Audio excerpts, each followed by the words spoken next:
Hello everybody, welcome to my channel judiciary prepare. हम कर रहे हैं बहुत ही इंपॉर्टेंट एग्जाम की तैयारी, दैट इज जेडीए जेएलओ 2026।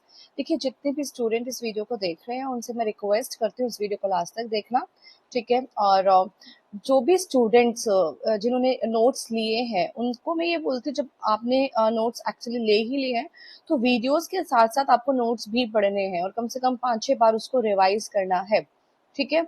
अब देखिए, हमने अपना कवर कर लिया था सेक्शन 90A तक, ठीक है। सेक्शन 90A तक हमने कवर कर लिया था। आज हमें पढ़ना है सेक्शन 91 से।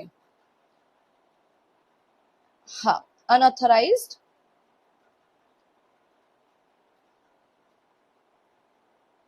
हाँ ये हमने पढ़ लिया था। अब हम करेंगे section 91, unauthorised occupation of land. Bare act आप लोगों के पास होगा, ठीक है, मैं प्रिज्यूम कर रही हूँ, और अगर नहीं है तो बेयर एक्ट जरूर खरीद लेना, ठीक है। क्योंकि मैंने आपको पहले बताया है कि बेयर एक्ट का जो इंडेक्स रहेगा उस पर हम अपने कीवर्ड्स लिखते हुए चलेंगे ताकि हमें बाद में प्रॉब्लम ना आए। जैसे कि अनऑथराइज्ड ऑक्यूपेशन ऑफ लैंड, जिसको हम बोलते हैं हिंदी में भूमि पर अनाधिकृत कब्जा। तो अब ये सेक्शन बहुत इंपॉर्टेंट है, ठीक है। इस सेक्शन को आपको ध्यान से समझना है और सुनना है, ठीक है। अब देखिए, बेसिकली ये सेक्शन क्या कहता है। अगर आप ये सेक्शन देखेंगे, बहुत बड़ा सेक्शन है। मैं आपको इसका जिस्ट बताती हूँ कि एक्चुअली इसका जिस्ट क्या है। इफ एनी पर्सन ऑक्यूपाइज और continue to occupy government land without lawful authority, ठीक है। तो गवर्नमेंट लैंड को कोई पर्सन ने क्या किया, ऑक्यूपाई किया, और उसके पास अथॉरिटी नहीं थी उसको ऑक्यूपाई करने की, लेकिन फिर भी किया। ही इज ट्रीटेड एज ट्रेसपासर, उसको अब हम अतिक्रमणकारी कहेंगे। आप ट्रेसपासर हो गए, क्यों? क्योंकि जो भी चीज आप लॉ, अगर आप किसी लैंड पर लॉफुल तरीके से नहीं रह रहे हो तो आप तो ट्रेसपासर हो। And can be summarily evicted by tehsildar. अब इसके अंदर आपको 3 चीजें याद रखनी है। पहला क्या, ट्रेसपासर कैसे एविक्ट किया जा रहा है, समली एविक्शन हो रहा है, कौन कर रहा है, तहसीलदार। सेक्शन 91 में ये तीनों चीजें याद रखना। यदि कोई व्यक्ति बिना वैध अधिकार के सरकारी भूमि पर कब्जा करता है या कब्जा बनाए रखता है तो उसे अतिक्रमणकारी माना जाएगा और तहसीलदार उसे तुरंत बेदखल कर सकता है। एग्जाम्पल, जैसे राम ने सरकारी चरागाह भूमि पर बिना अनुमति दुकान बना ली, तहसीलदार उसे हटाने का आदेश दे सकता है, ठीक है। फिर है crops, buildings and construction on encroached land. अब ये देखिए, ये जो मैंने आपको बता रही हूँ एक्चुअली मैं सब सेक्शन को, क्योंकि आप देखेंगे बहुत बड़ा सेक्शन है, इसमें बहुत सारे सब सेक्शन है, तो उसका जिस्ट आपको बता रही हूँ। अब देखिए, एनी क्रॉप, बिल्डिंग, कंस्ट्रक्शन और material on such unauthorised land. पहले तो आपने क्या किया, उस लैंड को ऑक्यूपाई किया, ठीक है, अनलॉफुल तरीके से। अब आपने क्या किया, अब वो जो अनऑथराइज्ड लैंड है, अब आप उस पर क्या कर रहे हैं, कोई क्रॉप उगा रहे हैं, कोई बिल्डिंग बना रहे हैं, कुछ भी कंस्ट्रक्ट कर रहे हैं, ठीक है। तो वो जो अनऑथराइज्ड लैंड है may be forfeited to the state if not removed within the time fixed by tehsildar. क्योंकि अभी हमने ऊपर पढ़ा कि तहसीलदार साहब आएंगे। अब तहसीलदार बोल के गए कि ये जो आपने अपना इस पे ये क्रॉप वगैरह जो उगा दिए ना, इन सबको इतने टाइम के अंदर हटा दो। अगर तुमने इसको रिमूव नहीं किया, या जो आपने बिल्डिंग खड़ी कर दी ना, इसको हटाओ। और अगर तुमने इसको बिल्डिंग को रिमूव नहीं किया तो अब क्या हो जाएगी, ये जो लैंड है अनऑथराइज्ड लैंड, इसको फॉरफिट करेंगे अब, ठीक है। तो अब यहाँ पर कितने, ये जो कंस्ट्रक्शन वगैरह हो रही है कितने टाइम के अंदर हटानी है, तो याद रखना कोई टाइम पीरियड फिक्स नहीं है, बस जितना तहसीलदार ने टाइम बोल दिया उतना। The tehsildar may also order demolition of unauthorised construction. कुछ कंस्ट्रक्शन बना दी है, कुछ बिल्डिंग खड़ी कर दिया, कुछ कंस्ट्रक्ट कर दिया उस लैंड पर, तो तहसीलदार ये भी ऑर्डर देगा कि इसको डिमोलिश कर दो, ठीक है। तो अवैध कब्जे वाली भूमि पर बनी फसल, भवन, निर्माण या रखा गया सामान यदि तय समय में नहीं हटाया जाता तो राज्य सरकार उसे जब्त कर सकती है। तहसीलदार अवैध निर्माण गिराने का भी आदेश दे सकता है। एग्जाम्पल, अगर मोहन ने सरकारी भूमि पर अवैध मकान बना लिया, नोटिस के बाद भी मकान नहीं हटाया गया, तो तहसीलदार उसे तुड़वा सकता है, ठीक है। तो तहसीलदार क्या कहेंगे, चलो ठीक है इसको डिमोलिश कर दो। अब पेनल्टी देखिए, अगर आप कुछ अनऑथराइज्ड ऑक्यूपेशन कर रहे हैं उस पे, मतलब आपने उसको अनऑथराइज्ड ऑक्यूपाई किया है, अब उसका पेनल्टी देखिए। a trespasser may have to pay penalty up to 50 times the annual rent or assessment for the first trespass. पहली बार अतिक्रमण करने पर वार्षिक लगान, ठीक है, जो आप एनुअल रेंट देते हैं या एनुअल आपका जो असेसमेंट होता है उसका 50 टाइम्स आपको पेनल्टी के रूप में पहली बार ट्रेसपासर हो तो पे करना पड़ेगा।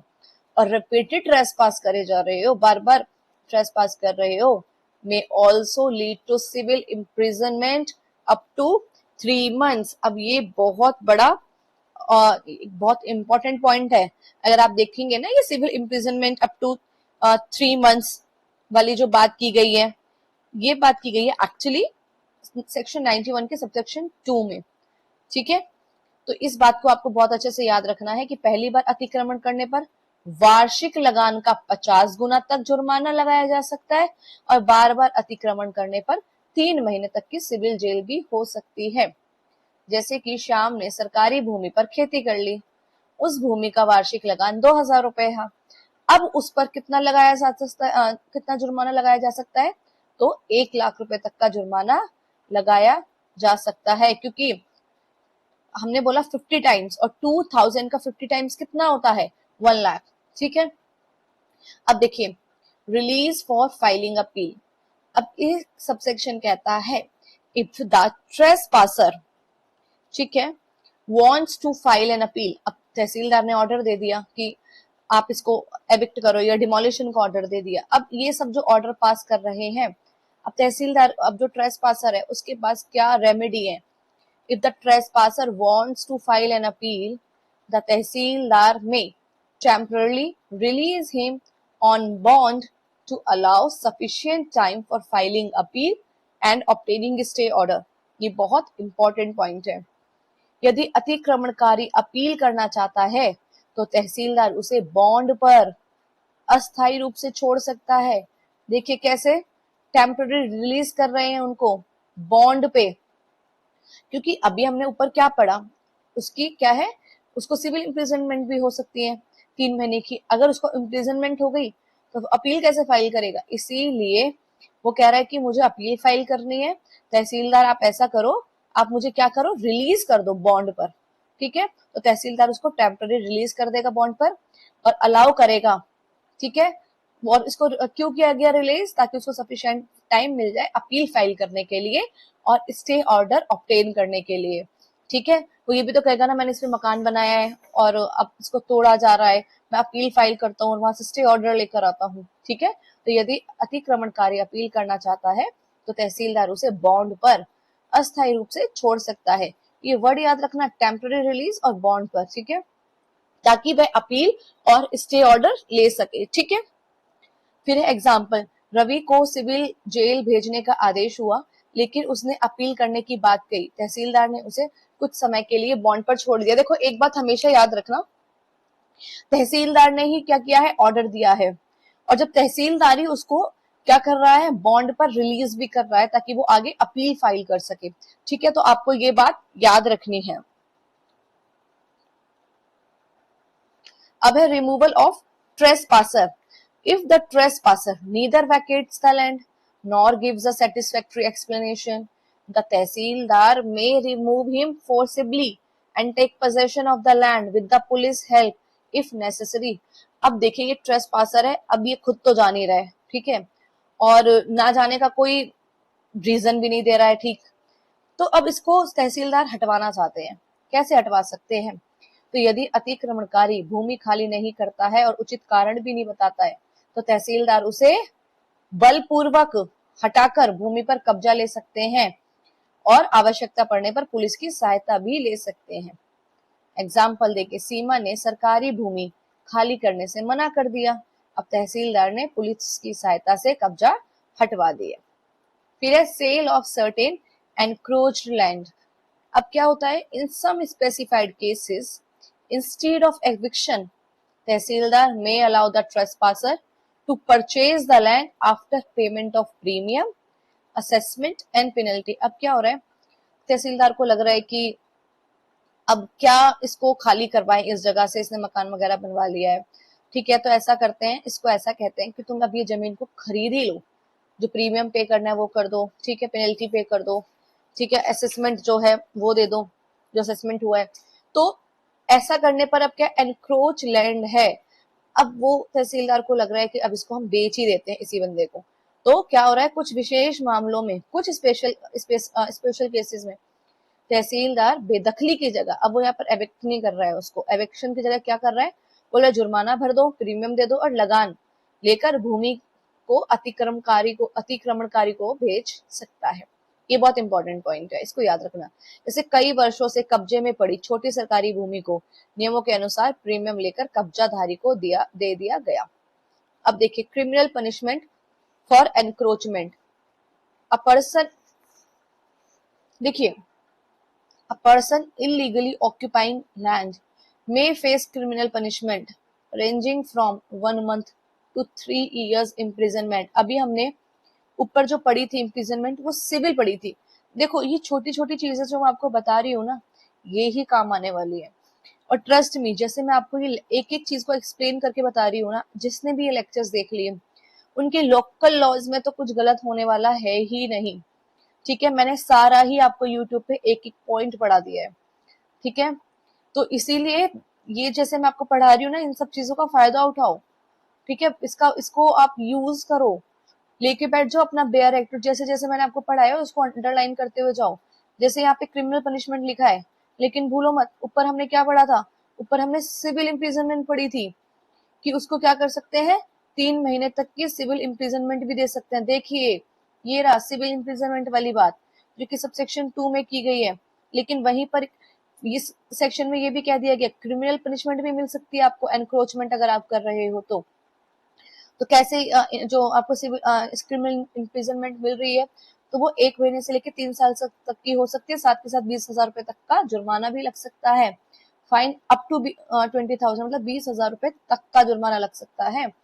सरकारी भूमि पर अवैध कब्जा करने वाले व्यक्ति को 1 महीने से 3 वर्ष तक की सजा और 20,000 रुपए तक का भी जुर्माना हो सकता है, ठीक है। इस बात को आपको याद रखना है। जैसे किसी व्यक्ति ने सरकारी तालाब की भूमि पर कब्जा कर लिया, उसके विरुद्ध आपराधिक मामला दर्ज किया जा सकता है, ठीक है। क्योंकि अभी तक हमने क्या देखा, तहसीलदार काम कर रहे हैं, ठीक है। तो तहसीलदार काम कर रहे हैं, लेकिन इसका मतलब ये नहीं है कि उन पर क्रिमिनल प्रोसीडिंग नहीं चलेगी, वो भी हो सकता है। Liability of government employee. अब देखिए government employee who intentionally fails to stop illegal encroachment may also be punished, ठीक है। अगर कोई सरकारी कर्मचारी है वो जानबूझकर अवैध कब्जा रोक ही नहीं रहा है, लापरवाही कर रहा है, उसको पता है कि यहाँ पे लोग अवैध कब्जा कर रहे हैं, ध्यान नहीं दे रहा है, उसे भी दंडित किया जा सकता है। पुलिस देख रही है कि यहाँ पर रातों रात क्या है कुछ कंस्ट्रक्शन कर दिया गया, पुलिस को पता है नहीं ध्यान दे रही, तो ठीक है आपके ऊपर भी क्या होगा, आप भी इस चीज के लिए दंडित किए जाएंगे, पनिशमेंट मिलेगी। जैसे कि पटवारी ने अवैध कब्जे की जानकारी होने के बाद भी कार्रवाई नहीं की, उसके विरुद्ध भी कार्रवाई हो सकती है। अब देखिए कुछ इंपॉर्टेंट लैंड्स को कवर किया गया इस सेक्शन में। This provision specially applies to pasture land, public wells, ponds, जोहड़, नदीज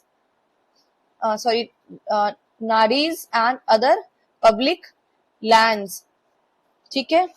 अब देखिए ये किस बारे में बात कर रहा है, ये कहता है कि यह प्रावधान विशेष रूप से चरागाह भूमि, सार्वजनिक कुएं, तालाब, जोहड़, नाड़ी आदि सार्वजनिक भूमि पर लागू होता है, क्योंकि ये सारी गवर्नमेंट लैंड्स होती हैं।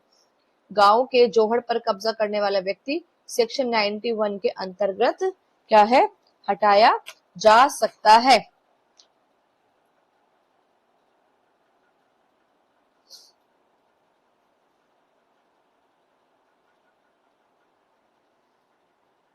A person occupying government land without authority, उसको हम क्या बोल रहे हैं, ट्रेसपासर। मैक्सिमम पेनल्टी कितनी है, अगर आपने पहली बार अनऑथराइज जो है ऑक्यूपाई किया है तो 50 टाइम्स एनुअल रेंट का। अनऑथराइज कंस्ट्रक्शन कर रहे हो गवर्नमेंट लैंड पर तो क्या तहसीलदार डिमोलिशन का ऑर्डर दे सकता है। बिना अधिकार सरकारी भूमि पर कब्जा करने वाले व्यक्ति कहलाता है अतिक्रमणकारी। पहली बार अवैध कब्जा करने पर अधिकतम जुर्माना कितना हो सकता है? वार्षिक लगान का 50 गुना। सरकारी भूमि पर अवैध निर्माण होने पर तहसीलदार क्या कर सकता है? निर्माण गिराने का आदेश दे सकता है। अब उसके बाद देखिए, अगर आप सेक्शन 91 देखेंगे ना, बहुत ही बड़ा था, ठीक है। इसका मैंने आपको जो इम्पोर्टेंट था और जिस था अभी वो बता दिया है, ठीक है। अब है section 92, land may be set apart for special purpose. अब देखिए ये सेक्शन कह रहा है विशेष प्रयोजनों के लिए भूमि अलग रखी जा सकती है, ठीक है। तो subject to state government orders the collector may reserve land for special purpose such as cattle grazing, forest reserve, abadi development or any public or municipal purpose. Such land cannot be used for any other purpose without prior permission of collector. ये section बहुत important है। ये section कह रहा है राज्य सरकार के आदेशों के अधीन रहते हुए कलेक्टर साहब क्या कर सकते हैं? कलेक्टर साहब किसी भूमि को, ठीक है, विशेष उद्देश्य के लिए आरक्षित कर सकते हैं कि ये भूमि हमने आरक्षित की है पशुओं के चरागाह के लिए, इस पर कुछ और काम नहीं हो सकता, ठीक है। कलेक्टर साहब भी कह सकते हैं कि इस भूमि को हमने आरक्षित किया है वन संरक्षण हेतु या फिर आबादी विकास हेतु या फिर किसी सार्वजनिक या नगर पालिका के उद्देश्य हेतु। ऐसी भूमि का उपयोग कलेक्टर की पूर्व अनुमति के बिना किसी अन्य उद्देश्य के लिए नहीं किया जा सकता। अगर आरक्षित कर दी गई है भूमि को तो फिर कलेक्टर की परमिशन लेनी पड़ेगी अगर उसमें कुछ बदलाव ला रहे हो आप। जैसे गांव की कुछ भूमि को कलेक्टर ने चरागाह भूमि घोषित किया, ठीक है। अब गांव की भूमि थी, उसको कुछ भूमि को कलेक्टर ने कहा ये चरागाह भूमि है, कोई व्यक्ति उस पर मकान नहीं बना सकता जब तक कलेक्टर अनुमति ना दे, ठीक है।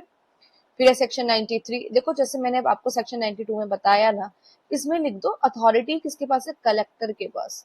इतना भी याद रखो कि बहुत है, इतने ही कीवर्ड्स आपको लिखते हुए जाने इंडेक्स के सामने, ठीक है।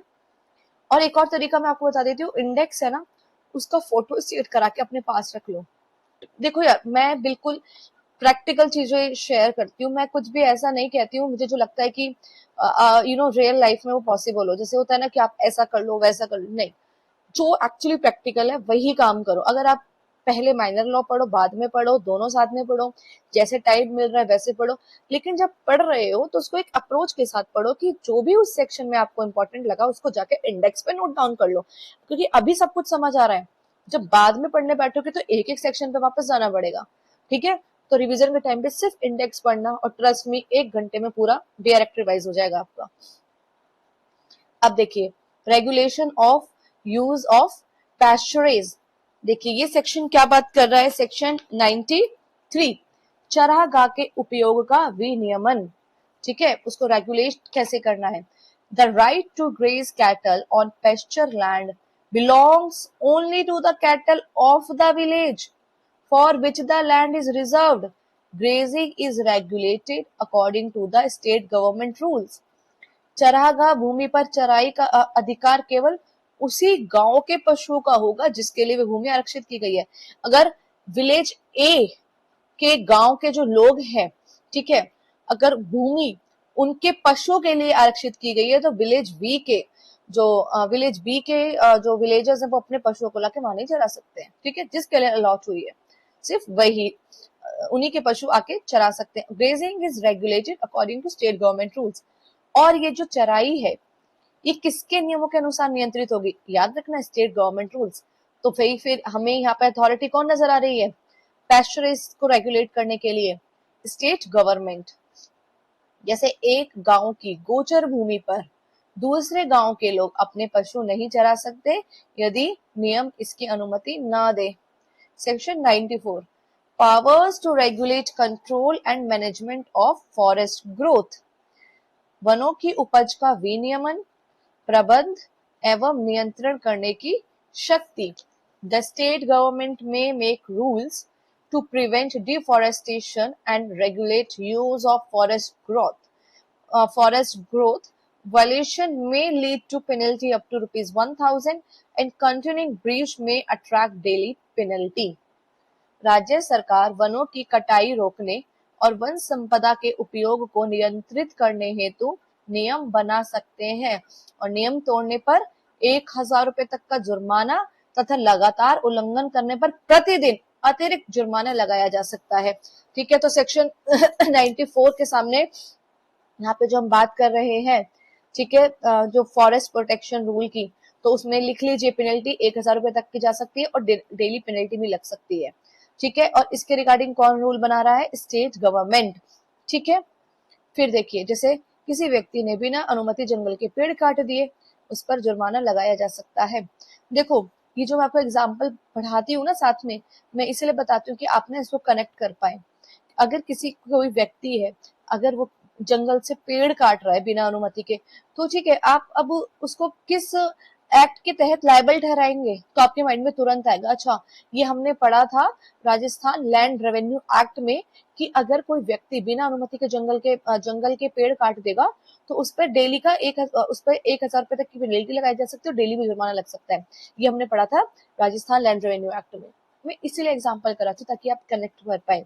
ठीक है, और जितने भी स्टूडेंट मुझे अभी फिलहाल, क्योंकि अभी तो कुछ टाइम में मैं बहुत आपकी जो कमेंट्स रिसीव कर रही हूँ, और जैसे आप मुझे बता रहे हैं कि आपको अच्छा लग रहा है इस तरीके से पैटर्न, तो अगर मैं पढ़ा रही हूँ और कुछ स्टूडेंट भी इस पैटर्न को लाइक कर रहे हैं, उनको समझ आ रहा है, तो फिर ये वीडियो सिर्फ उन्हीं स्टूडेंट के लिए है जो सीरियसली इस सब चीजों को बहुत एक्नॉलेज कर रहे हैं।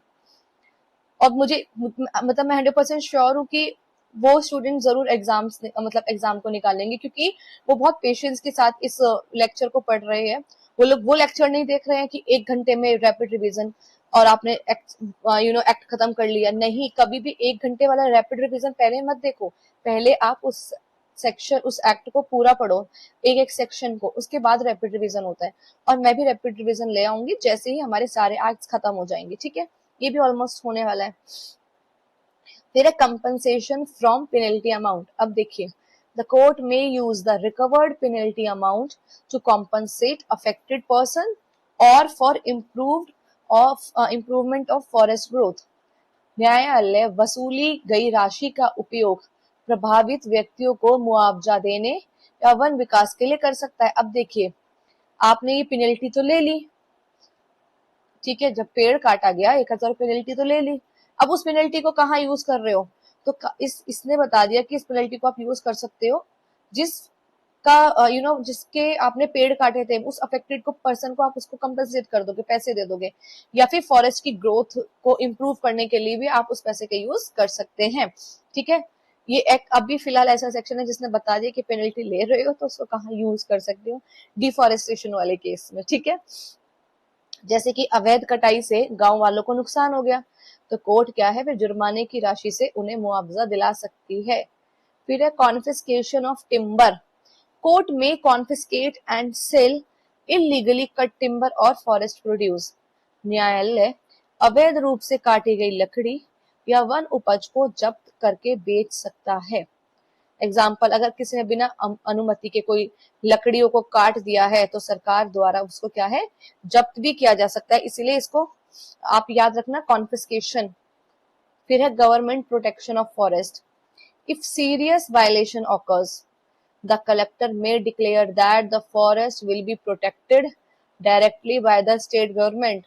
यदि नियमों का गंभीर उल्लंघन हो रहा है तो फिर तो कलेक्टर घोषणा कर सकता है कि अब वन का संरक्षण राज्य सरकार डायरेक्टली करेगी। ठीक है, किसी क्षेत्र में जैसे लगातार अवैध कटाई हो रही है तो अब सरकार वन प्रबंधन अपने हाथ में ले सकती है।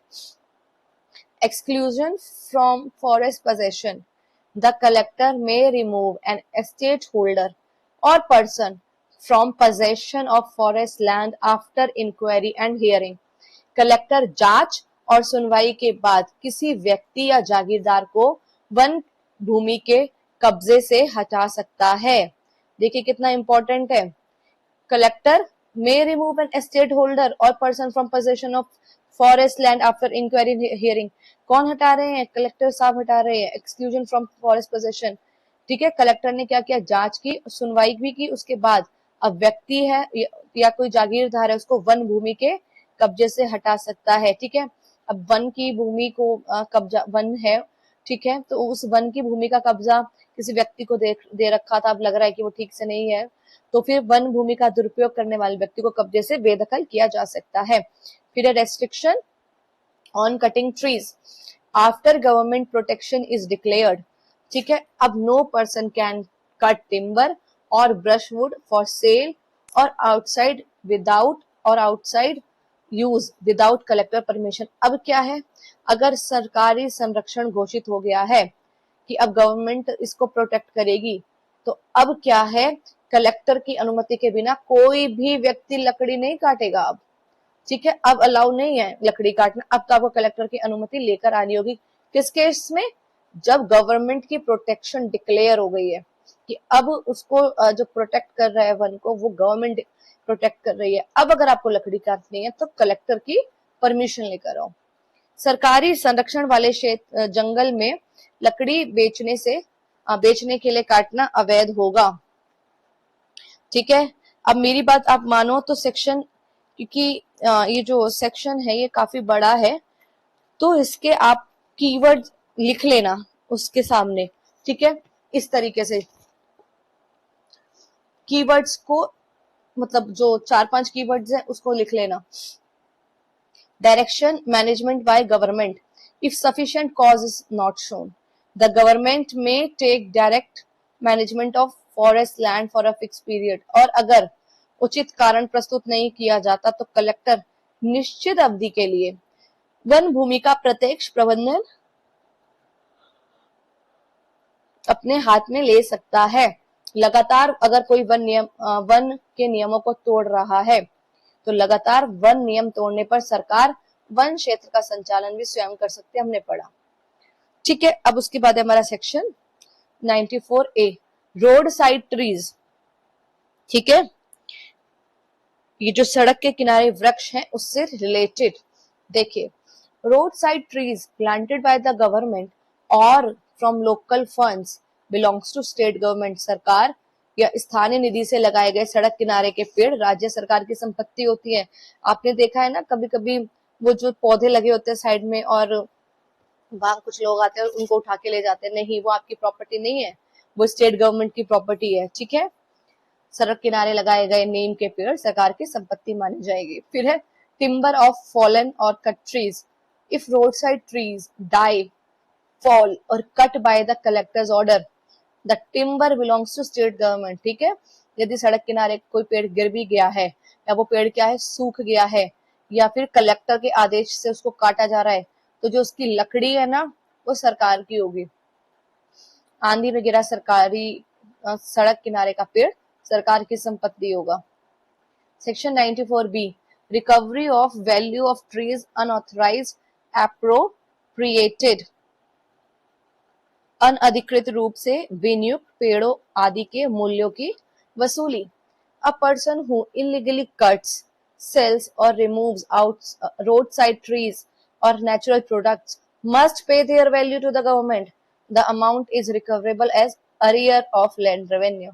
ये बहुत इंपॉर्टेंट बात है। ठीक है, जो व्यक्ति सड़क किनारे के पेड़ों को या उनकी उपज को अवैध रूप से काट रहा है, बेच रहा है या हटा रहा है, उसकी कीमत उसको सरकार को देनी होगी और इस राशि को ऐसे वसूला जाएगा जैसे भूमि राजस्व बकाया हो। किसी व्यक्ति ने सड़क किनारे पर सरकारी पेड़ काटकर बेच दिए, उसकी कीमत, ठीक है, उससे अब वसूली जाएगी एज अ लैंड अरियर। ठीक है, as arrear of land revenue. फिर एक कलेक्टर्स डिसीजन फाइनल, जो कलेक्टर का डिसीजन है ना रिगार्डिंग वैल्यू ऑफ ट्रीज और प्रोडक्ट, वो फाइनल है। अगर ट्री की वैल्यू अगर बताई है 20,000, तो कलेक्टर की वो जो बताई है ना उसने वैल्यू ट्री की, वो फाइनल है। पेड़ या उसकी उपज की कीमत के संबंध में कलेक्टर का निर्णय अंतिम होगा। कलेक्टर ने पेड़ की कीमत को 15,000 रुपए तय किया तो वही अंतिम मानी जाएगी।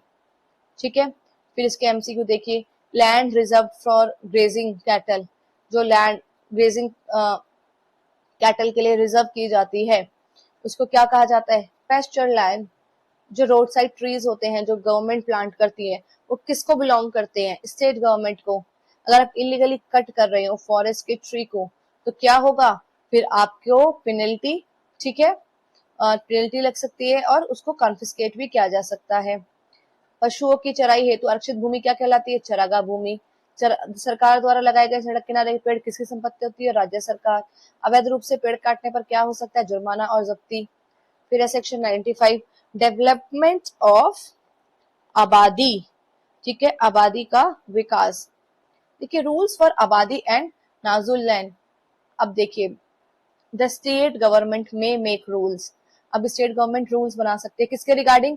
Reservation of land for abadi development, allotment of nazul land, payment for such land and rights of allottees. तब आप मुझे एक बात बताइए, हमने नाजुल लैंड को पढ़ा था, ठीक है, तो सेक्शन 3 में हमने पढ़ा था नाजुल लैंड के बारे में, इंटरप्रिटेशन क्लॉज में। नाजुल लैंड हमने कहाँ पे देखा था? सेक्शन 3 जो है उसका फर्स्ट का बी पार्ट में, ठीक है, जैसे फर्स्ट ए है, फर्स्ट बी है, तो नाजुल लैंड को हमने वहां पढ़ा। नाजुल लैंड का क्या मतलब होता है कि नाजुल लैंड को बोला गया वो आबादी लैंड जो किसके लिमिट के अंदर आ रही है? म्युनिसिपैलिटी या फिर पंचायत सर्कल या फिर विलेज, टाउन, सिटी, ठीक है, अगर इसमें आ रही है तो हम उसको नाजुल लैंड कहेंगे, ठीक है। तो मैंने आपको अभी इसलिए नाजुल लैंड को भी कवर करा दिया ताकि आपको कंफ्यूजन ना रहे जो स्टूडेंट पहली बार वीडियो को देख रहे हैं। बाकी आपको वीडियो सारी देखनी है, लेक्चर्स सारे देखने हैं। फिर payment for such land and rights of allotted. Simple सी बात है, राज्य सरकार निम्न विषयों के लिए नियम बना सकती है कि आबादी विकास हेतु कितनी भूमि आरक्षित की जाएगी, जो नाजुल भूमि है उसका आवंटन कैसे होगा, ऐसी भूमि के लिए भुगतान कैसे किया जाएगा, आवंटियों के अधिकार निर्धारित कैसे करने, ये सब सरकार देखेगी। जैसे सरकार ने नई आबादी बसाने के लिए भूमि आरक्षित की और लोगों को प्लाट आवंटित करने के नियम बनाए। अब occupation of abadi land. No person can occupy land in the abadi area without first paying the prescribed premium. ठीक है, कोई भी व्यक्ति आबादी क्षेत्र की भूमि पर निर्धारित प्रीमियम चुकाए बिना कब्जा नहीं कर सकता। आप आबादी क्षेत्र में कब्जा जब तक नहीं कर सकते जब तक आपने वो प्रीमियम नहीं चुकाया हो। जैसे रमेश ने आबादी क्षेत्र में प्लॉट लेने के लिए सरकार द्वारा तय प्रीमियम को जमा कर दिया, अब कब्जा उसको मिल जाएगा। Complete right after payment. Full ownership right मिलते हैं आबादी लैंड में, ठीक है, जब आप प्रीमियम को पे कर देते हैं तो आबादी भूमि पर पूर्ण स्वामित्व अधिकार केवल प्रीमियम भुगतान करने के बाद ही प्राप्त होते हैं। सीमा ने पूरी प्रीमियम राशि जमा करने के बाद प्लॉट का पूर्ण मालिकाना अधिकार प्राप्त किया। Existing lawful occupation protected. This section does not apply to person who were already lawfully occupying abadi land at the commencement of act। जब ये एक्ट आया उससे पहले भी तो लोग रह रहे होंगे, ठीक है, आबादी लैंड पर। तो ये सेक्शन ये कहता है जो व्यक्ति इस अधिनियम के प्रारंभ के समय आबादी भूमि पर वैध कब्जे में थे उन पर यह प्रावधान लागू नहीं होगा, ठीक है। मोहन कई वर्षों से कानूनी रूप से उस भूमि पर रह रहा था, वर्ड याद रखना, लॉफुली ऑक्यूपाइंग, ठीक है, इसलिए उसे दोबारा प्रीमियम देना नहीं पड़ेगा। Conversion of limited rights into full right. A person holding limited rights over आबादी लैंड में obtain complete proprietary rights after payment of premium. अब देखिए कितना इंपॉर्टेंट है, अगर किसी व्यक्ति के पास आबादी भूमि पर कुछ लिमिटेड अधिकार थे, अब वो क्या करता है, प्रीमियम दे देता है, अब उसको पूर्ण स्वामित्व अधिकार मिल जाएंगे। उसको क्या है, पूर्ण स्वामित्व अधिकार, मतलब कंप्लीट प्रोप्राइटरी राइट्स मिल जाएंगे, क्योंकि पहले उसके पास लिमिटेड राइट्स है, बचा हुआ पैसा उसने पे कर दिया, अब उसके पास कंप्लीट राइट्स आ जाए। जैसे किसी व्यक्ति के पास पहले केवल उपयोग का अधिकार था, प्रीमियम भरने के बाद अब वह भूमि का पूर्ण मालिक बन गया।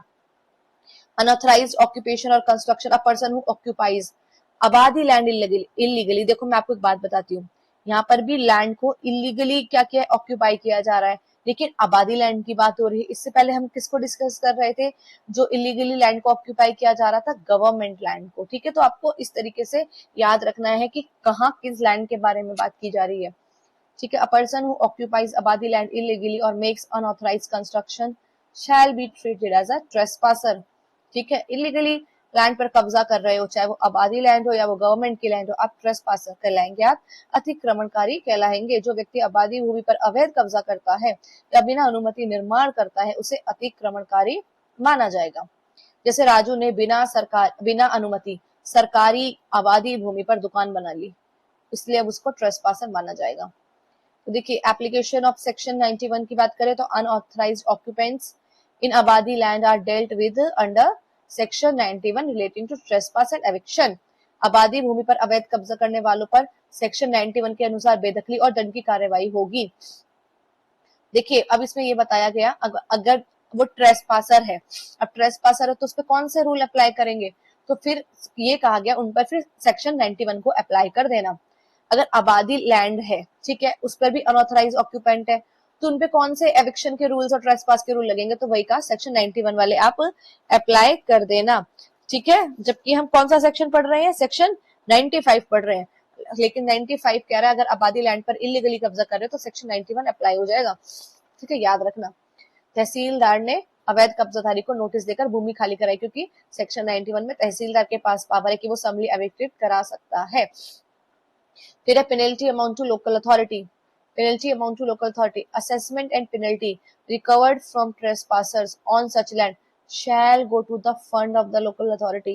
जबकि हमने ऊपर पढ़ा था कि उसका यूज क्या करेंगे, फॉरेस्ट वगैरह, जब आप जंगल की लकड़ियां वगैरह काट रहे हो, जब पेनल्टी लगा रहे हो उसका यूज आप कर रहे हो, तो ग्रोथ डेवलपमेंट के लिए भी यूज कर सकते हो। यहाँ पर बोला अगर आबादी लैंड पर आपने इलीगली कब्जा किया, उसके बाद आप पेनल्टी जो पे कर रहे हो, जो ट्रेसपासर पेनल्टी पे कर रहा है, उसको आप कहाँ पर, वो कहाँ जाएगा, वो जाएगा लोकल अथॉरिटी के फंड में, ठीक है। ऐसी भूमि पर अतिक्रमणकारियों से वसूल की गई राशि स्थानीय निकाय के फंड में जमा होगी। और यहाँ से ऐसे एमसीक्यू बन सकते हैं, क्योंकि लगता है हमें कि हमने तो सबसे इंपॉर्टेंट चीजें कवर कर ली, लेकिन जो हमें लगता है ना इंपॉर्टेंट नहीं है, क्वेश्चन वहां से ही बन जाता है।